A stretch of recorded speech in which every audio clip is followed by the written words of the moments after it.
Statements by ministers. The Right Honourable Prime Minister.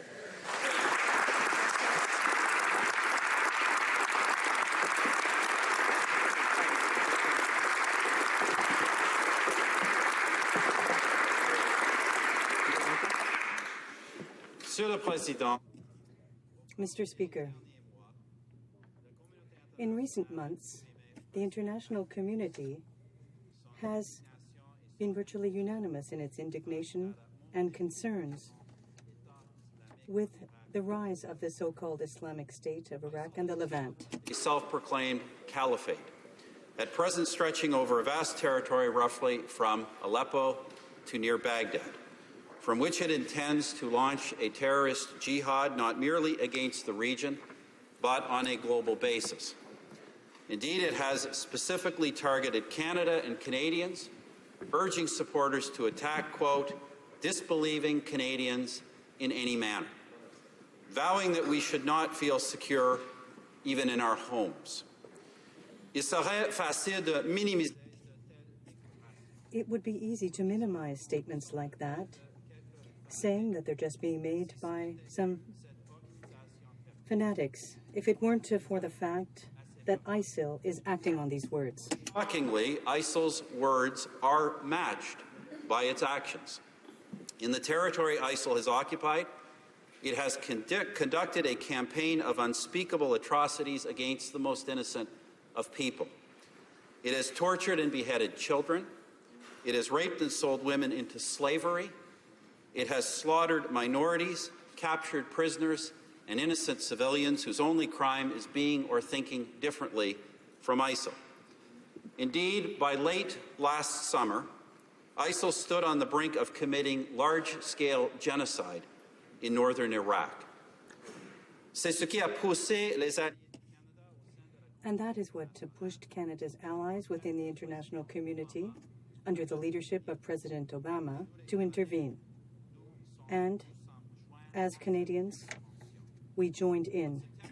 I announced that members of the Canadian Army, in a non-combat role, would advise and assist security forces in Iraq battling the terrorists. Nous avions déjà commencé. We had already started with the Royal Canadian Air Force to move munitions and material provided by our allies towards security forces in northern Iraq. Prepared to do more. Today we are bringing forward a motion asking this House to confirm its confidence for a government decision to join our allies and partners, the United States, the United Kingdom, France, Australia, Denmark, the Netherlands, Belgium, Jordan, Saudi Arabia, Bahrain, the United Arab Emirates, and likely others, in launching airstrikes against ISIL. En plus de ces frappes aériennes, in addition to these airstrikes, the Government of Canada, at the behest of Iraqi authorities and other allies and partners, will continue to provide assistance as part of other non-combat roles in this fight against terrorism. One air-to-air refueling aircraft, to Aurora surveillance aircraft, and the necessary air crews and support personnel. In addition, we are extending the deployment in a non-combat role of the up to 69 members of the Canadian Army advising and assisting security forces in Iraq.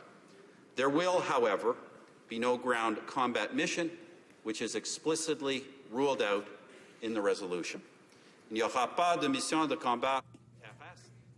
There will, however, be no ground combat mission, which is explicitly ruled out in the resolution. Are for a period of up to 6 months. Let me be clear on the objectives of this intervention. We intend to significantly degrade the capabilities of ISIL, specifically its ability to either engage in military movements of scale or to operate bases in the open.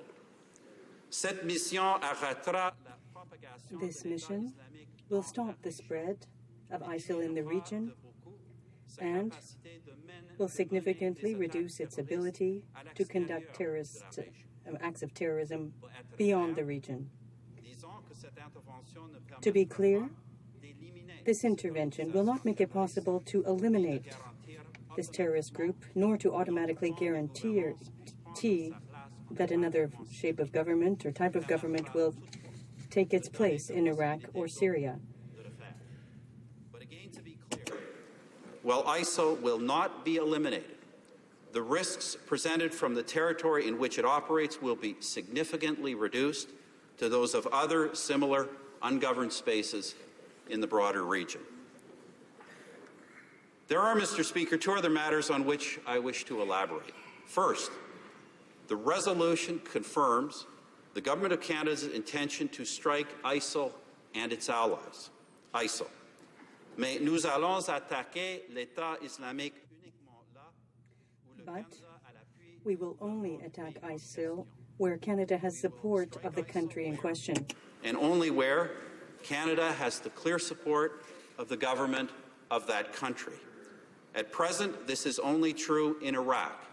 If it were to become the case in Syria, then we will participate in airstrikes against ISIL in that country also.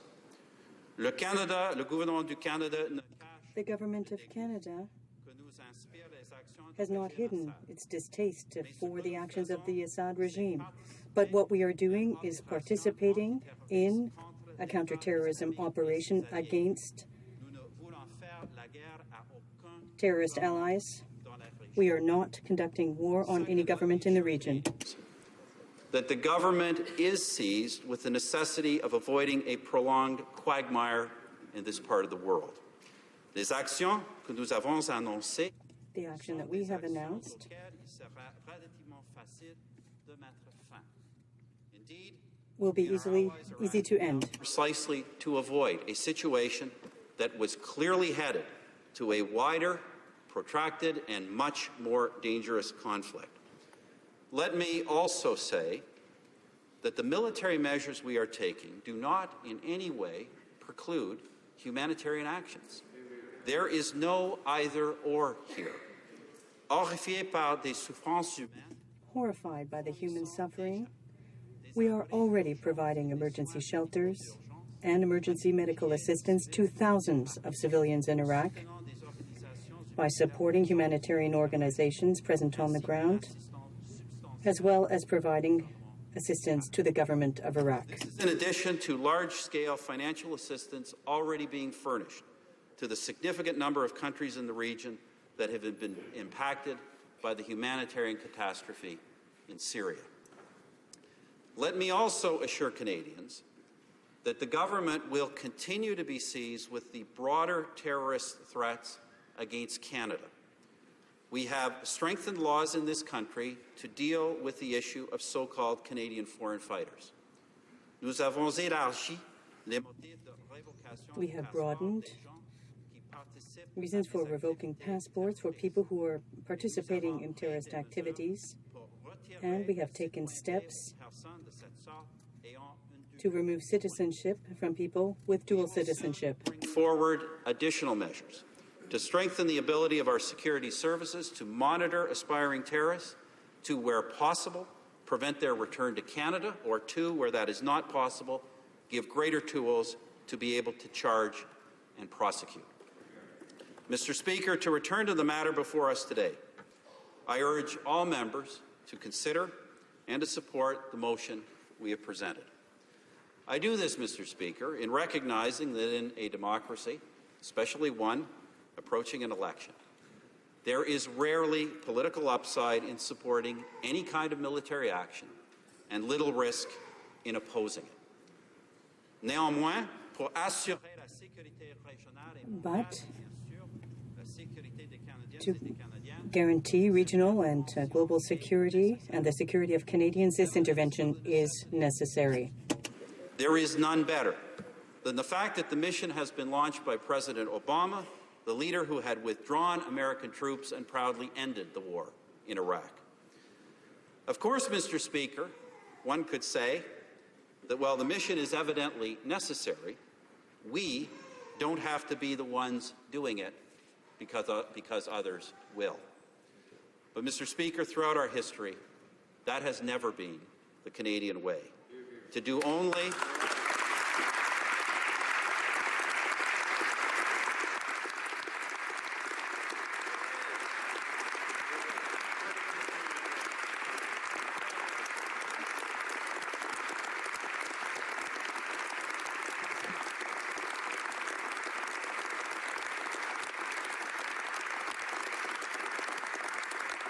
It has never been the Canadian way to do only the most easy and praiseworthy of actions and to leave the tough things for others. Indeed, Mr. Speaker, colleagues, we should be under no illusion. If Canada wants to keep its voice in the world, and we should, since so many of our challenges are global, being a free rider means you are not taken seriously.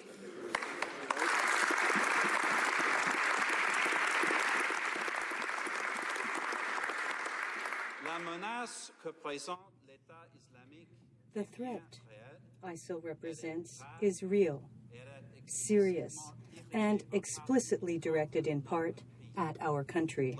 Checked, this terrorist threat can only grow and grow quickly.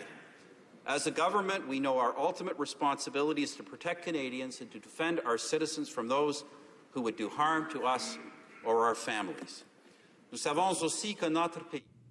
We also know that our country, like its allies, shares the obligation, the burden that falls upon all free populations to rise up, to fight threats to the world when it is able to do so. Our allies recognize and respond to a threat that would also harm us. We Canadians do not stand on the sidelines. We do our part. Lundi, on Monday, the House will debate this motion presented calling for an air campaign against the Islamic State. Support for this mission and, of course, our support for the brave men and women of the Canadian Armed Forces who are now and always ready and willing to answer the call of their country.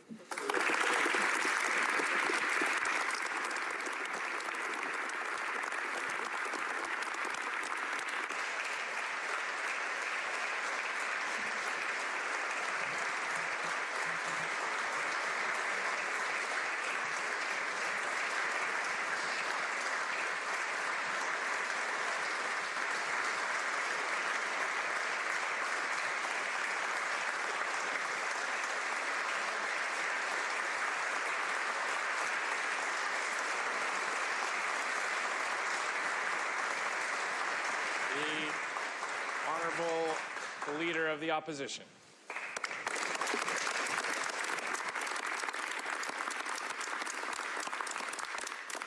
Merci, Monsieur le Président. Thank you, Mr. Speaker. Mr. Speaker, first of all, I would like to thank the Prime Minister for having come to the House of Commons today to make this important announcement.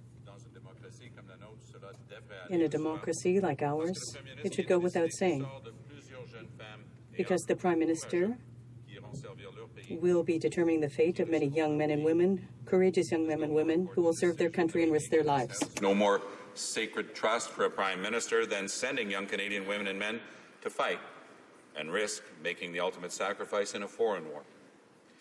The Prime Minister is asking for the support of this Parliament. He's asking for Canadians' support, but the Prime Minister has refused to answer their questions. Let me quote the Prime Minister. Mr. Speaker, you can understand I neither have the will nor the desire to get into detailed discussions of military operations here. Neither the will nor the desire.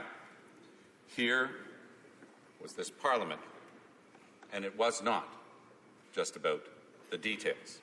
The Prime Minister hasn't outlined a broad strategic blueprint for the mission. He can't even answer basic questions about the breadth or cost of Canada's military deployment. When did Canadian forces arrive in Iraq, and how many? No answer. What contribution have our American allies requested? No answer. How much will this mission cost? What are the rules of engagement? What is our exit strategy? No answer. No answer. No answer. These are not hypothetical questions. Canada has just completed its involvement in Afghanistan. What at the beginning was also supposed to be a short-term and restricted mission turned into a theater of operations where our military personnel were deployed for the longest time in our history, 12 years, $30 billion, over 40,000 veterans of that war, 160 dead, thousands of injured, and thousands of others who now suffer from post-traumatic stress. Is that mission accomplished? Like in this case, at the beginning, the Afghan mission only included a few dozen soldiers. And 29 days ago, the Conservatives insisted that Canadian was only engaging in a non-combat mission for only a few months, with only a few dozen soldiers. The NDP had its doubts. Canadians had their doubts. The only ally of the Prime Minister was the Liberal Party, which unreservedly supported a mission that, without a doubt, was going to lead us to where we are today. The only ally of the Prime Minister's plan to begin a 30-day mission in Iraq was the Liberal Party, even though there wasn't a shadow of a doubt that that would lead us exactly where we are today. But now that Canadian troops are committed, Conservatives are telling us the mission will be expanded. Airstrikes, refueling capabilities, aerial surveillance, and now the Prime Minister is specifically opening the door to bombing in Syria. From mission creep to mission leap. The United States has been in this conflict for over 10 years. They have been fighting ISIS under one name or another for over 10 years. While ISIS has renamed itself several times since 2004, Al-Qaeda in Iraq, Mujahideen Shura Council, the Islamic State in Iraq, and Al-Sham, Syria, this is literally the same insurgent group that U.S. forces have been battling for over a decade. Even the Foreign Affairs Minister, in a moment of rare candor for this government, admitted that there are no quick fixes in Iraq. He called the fight against ISIS and groups like it the struggle of a generation. That may well prove to be an understatement. In one of the Prime Minister's few real answers about this mission, he said Canada would be in Iraq until ISIS no longer has the capability to launch attacks in Iraq, Syria, or anywhere else. Now he claims it'll be only 6 months. It can't be both. The defeat of the insurgency in Iraq is a goal that the United States has been trying without success to achieve since the wrong-headed invasion of 2003. All of the horrors unfolding before our eyes are the results of that failed mission. Remember back in 2003? It was this Prime Minister, at the time leader of the opposition, who went to the Americans to berate the Canadian government for not getting involved in what he considered a just and noble cause. Their nostalgia is such that his immigration minister, during the emergency debate in this House just a few days ago, actually dusted off the canard of weapons of mass destruction to try to justify this war. The Prime Minister insists that this mission in Iraq will not be allowed to become a quagmire. But isn't that precisely what our American allies have been facing in Iraq for the last 10 years? Will Canada be stuck a decade from now, mired in a war we wisely avoided entering a decade ago? Do we have a plan for the war? Do we have a plan for the thousands or tens of thousands of veterans that we have the sacred responsibility to fully support in years after? We must hope that the debate that will be held Monday will bring answers, and that unlike the emergency debate, the ministers responsible will be there, and that they will be able to inform Canadians. Democrats who feel these questions haven't been answered. A few examples. Globe and Mail. The case for Canada to go to war in Iraq has not been made. Le courage de dire non. The courage to say no, André Pratt in La Presse. The Toronto Star editorial. The Prime Minister fails to make the case for Canadian combat role in Iraq. There are dozens of editorials and opinions like that across our country. L'intervention militaire n'est pas. Military intervention is not the only tool at Canada's disposal, and Iraq is not the only place where horrendous violence has been committed. In Congo, 15 years of killing, 5 million dead. But the Prime Minister has never considered military intervention in Congo. In Darfur, hundreds of thousands of people dead, millions who have fled, but the Prime Minister has never considered a military intervention in Darfur. Why? Why is military action supposedly our only choice in Iraq when it's not even considered elsewhere. Why does the Prime Minister think that he can accomplish through military force what has not been able to be accomplished since 2003? ISIS has thrived in Iraq and Syria precisely because those countries lack stable, well-functioning governments capable of maintaining peace and security within their own borders. Canada's first contribution should be to use every diplomatic, humanitarian, and financial resource at our disposal to respond to the overwhelming human tragedy unfolding on the ground and strengthen political institutions in both those countries.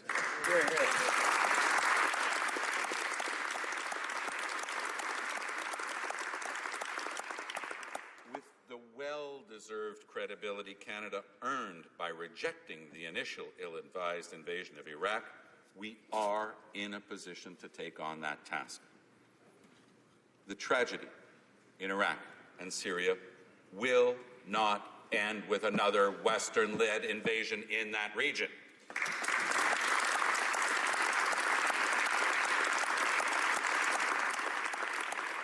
It will end by helping the people of Iraq and Syria to build the political, institution, and security capabilities they need to oppose these threats themselves.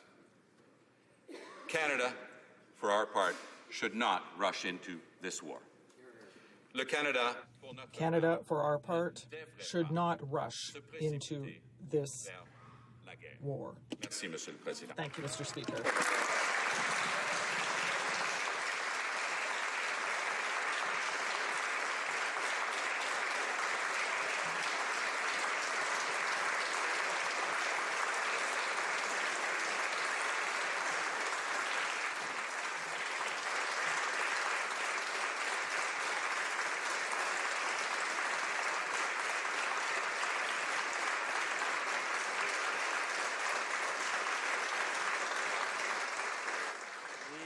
Honourable member for Papineau.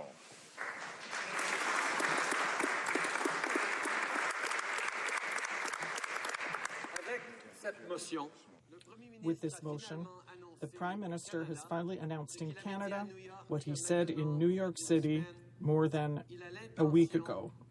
He is intent on taking Canada to war in Iraq. With this motion, the Prime Minister has finally said in Canada what he said in New York City more than a week ago.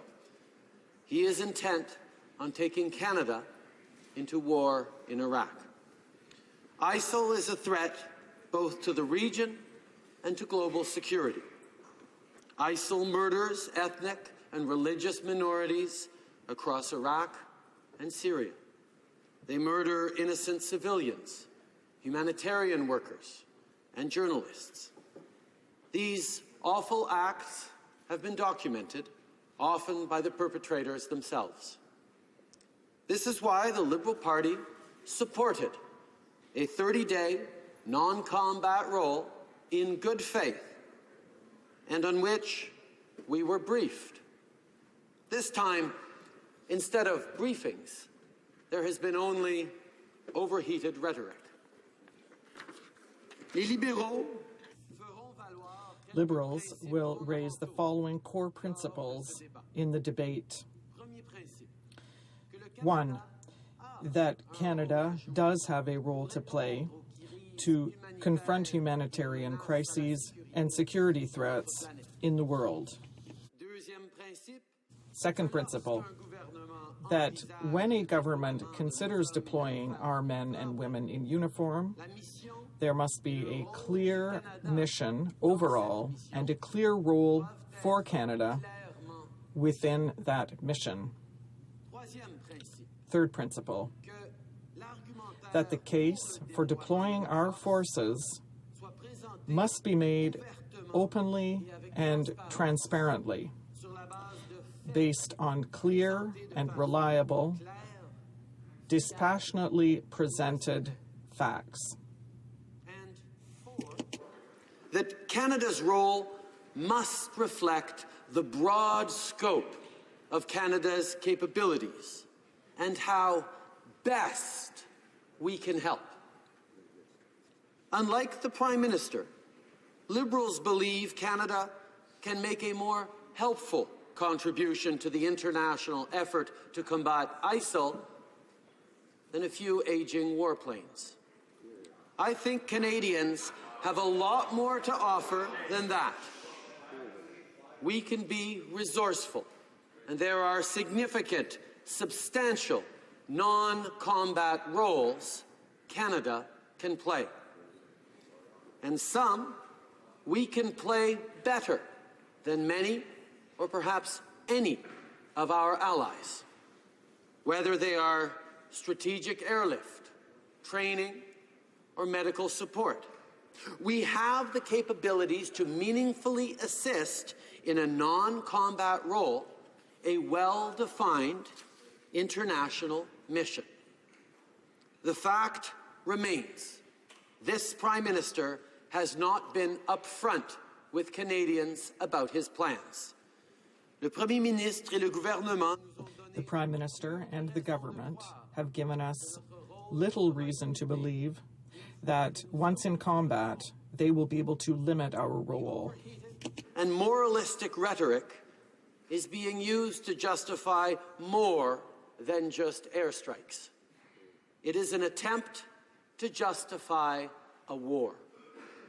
For Canadians, it's all too familiar, particularly from this Prime Minister. La guerre en Irak de The 2003 Iraq War was waged on false pretenses and flawed intelligence. It was a mission that destabilized this region of the globe, sowed further conflict, cost our allies $3 trillion, and cost thousands of people their lives. The 2003 Iraq War was waged on false pretenses and flawed intelligence. The world is still dealing with the consequences of that mistake. Let us never forget how that mission was sold to the public. En 2003, ce Premier Ministre. In 2003, this Prime Minister called President Bush's Iraq War a matter of freedom, democracy, and civilization itself. Our current Prime Minister, back in 2003, called President Bush's Iraq War a matter of freedom, democracy, and civilization itself. We know the Iraq fiasco haunts the choices we have to make today. But we cannot make the wrong decision now because the wrong decision was made then. Canada has asked a lot of our men and women in uniform over the past decade, and too often they have returned home only to be let down. If we are to ask more of them now, our deliberations in this House should be honest and forthright to show ourselves worthy of the valor and strength we know our Canadian forces will always show in the field. We owe them that.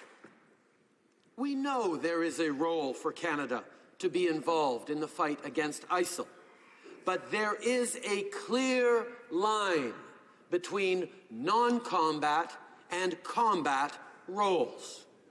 It is much easier to cross that line than to cross back. It is always easier to get into a war than to get out of one. Le Premier Ministre a la responsabilité. The Prime Minister has a sacred responsibility to be honest and truthful with people, especially about matters of life and death. At the end of every decision to enter combat is a brave Canadian in harm's way. We owe them clarity, and we owe them a plan.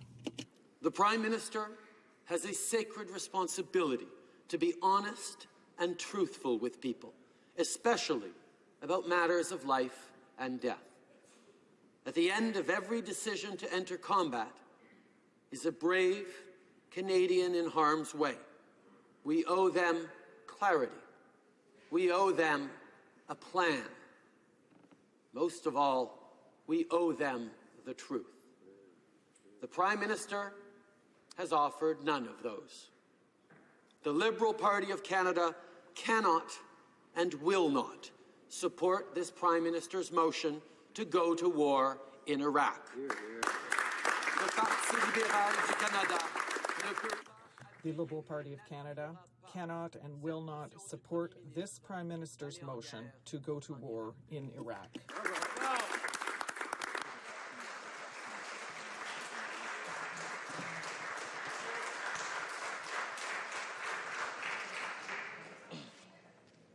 The honourable member for Sandwich Gulf Islands is rising on a point of order.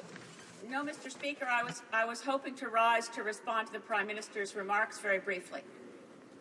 Does the honourable member for Sandwich Gulf Islands have the unanimous consent of the House to respond to the Prime Minister's statement? Agreed?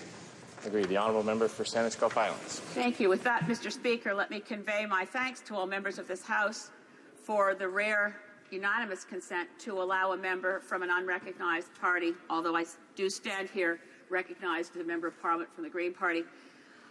I want to reflect very briefly on the fact that in June 2011, I was the only member of the House to vote against continued bombardment of Libya, recognizing at the time, as I said in debates, I was deeply troubled by the fact that among the rebel forces we were supporting was al-Qaeda, and that there were warehouses full of arms that could easily end up in the hands of extremists and actually inadvertently fuel terrorism. I don't stand here to say for one moment that I was right and all the rest of you were wrong. That's not my point at all. We were united in our concern as Canadians to do the right thing. But in this region of the world, if there was ever proof for the adage that the road to hell is paved with good intentions, we have it in spades. From the U.S. deciding it would be a bright idea to recruit a millionaire named Osama bin Laden to take on the threat of the Soviet presence in Afghanistan, create al-Qaeda, and hope that when they withdrew, somehow Afghanistan could hold it together. And then we went back into Afghanistan, and then we had the ongoing crisis of terrorist organizations. We had what happened in Libya. And again, the Minister of Foreign Affairs in June 2011 said, quote, "Obviously no government can be worse than the Gaddafi regime," unquote. I think the road to hell was paved with good intentions again in Libya, because we meant well, goodness knows, but in turning down peace offers and peace talks and pursuing a bombardment, we inadvertently increased the strength of terrorists. So I just wanted to add this one thought, because I know we are all pressed for time, and I appreciate the opportunity to speak and the honor, indeed, to speak with all of you. I completely support what the Prime Minister said, Mr. Speaker, that Canada cannot stand on the sidelines. My constituents, in every town hall meeting I had earlier in September, every single meeting opened with residents of my communities saying, what do we do about this terrorist threat of ISIL? What about ISIS? It's horrific. My response to them was, we need to sign the arms trade treaty. We need to stem the flow of conventional arms to terrorists. We need to track the money. We need to find out who's fueling these people. We need sensible plans. We need to make sure that there are not vast numbers, cohorts of unemployed young men who feel alienated within their societies. If this is called practicing sociology, consider me guilty of it. I call it thinking. We need to think, Mr. Speaker, and Mr. Prime Minister, I completely support all of the Prime Minister's intentions. We cannot allow these horrific crimes to go unanswered. But we must make sure whatever we do doesn't make matters worse. And that's why, Mr. Speaker, I hope we will have a fuller debate and more than just one day, so that we can bring to bear the collective knowledge and wisdom of Canadians, every single one of us in this place, representing constituents who want Canada to do the right thing. I don't think we're there yet, but without disrespect to any of us, bombing has never ended an Islamic or any religious extremist terrorist threat. It has, in fact, time after time again, made matters worse. Let's try to look at the lessons of history before we go to war again. Thank you, Mr. Speaker.